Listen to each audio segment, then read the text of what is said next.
Hey, welcome to Ask a Pastor. I've been asked recently a few questions that all kind of revolve around the same big question. And it's something I hear kind of behind the scenes from pastors as well as people in churches, people outside churches.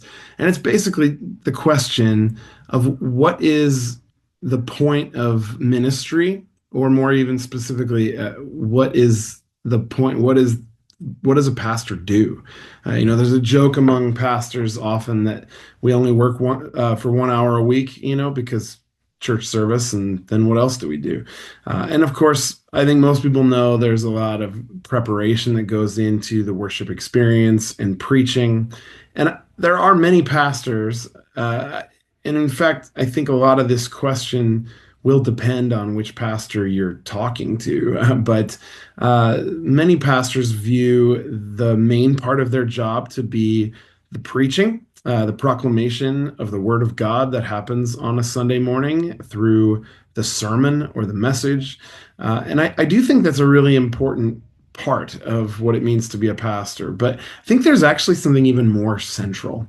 If you ask me, the central and most important task or responsibility that a pastor has is to pray. And when I say that, what's ironic about that is it's not even in itself just a task to be achieved. This, I think, is where the job of the pastor becomes really difficult to understand. And folks who aren't pastors, you're going to know, you should probably know this, that this is, I think, the source of a lot of the anxiety and insecurity that many pastors feel. And by the way, your pastors probably do feel some of that, whether they let on to it or not.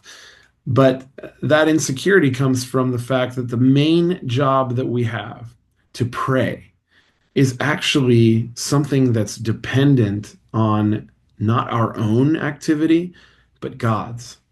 Prayer is fundamentally something that God initiates, God does.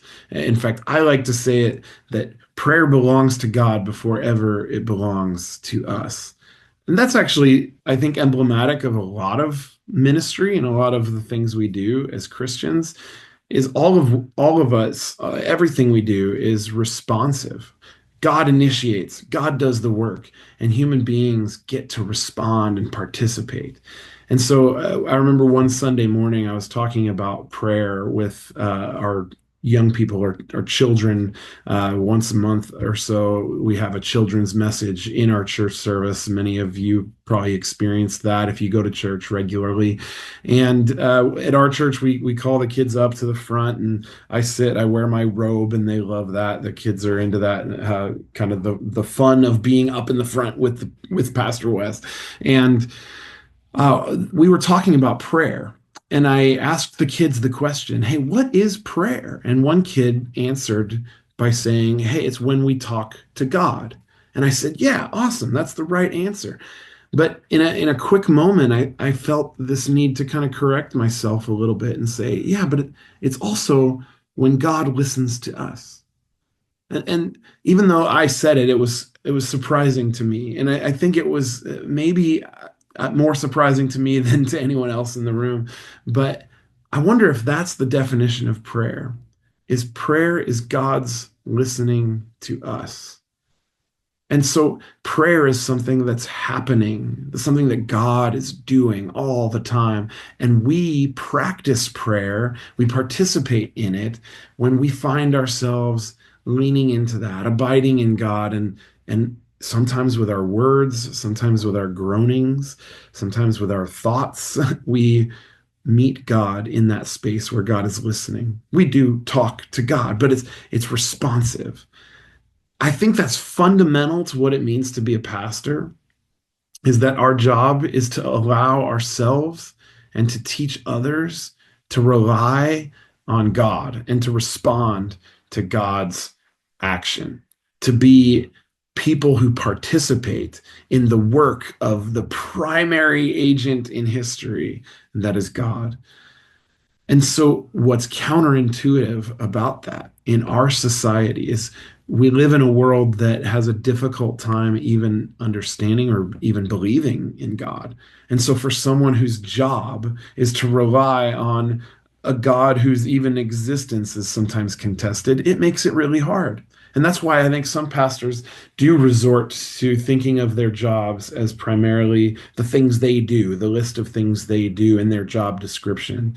But I do think it's really important that pastors and all people in the church really start to re-centralize and re-embrace that truth that everything we do is responsive to the God who acts and moves, and uh, the God in whom we live and move and have our being, as it says in the book of Acts.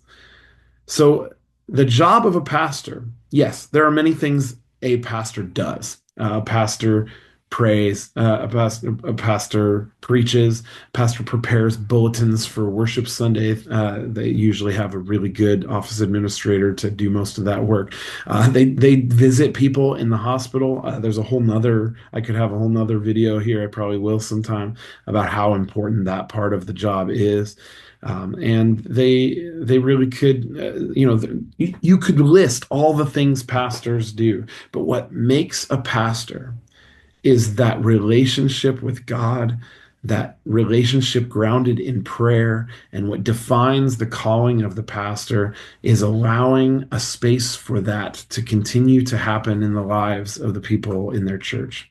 So, to put it very simply, the main job of a pastor is to pray and teach people to pray. Andrew Root, I think, said it just as simply to pray and teach people to pray. That's our job. And that's how simple and how difficult it really is.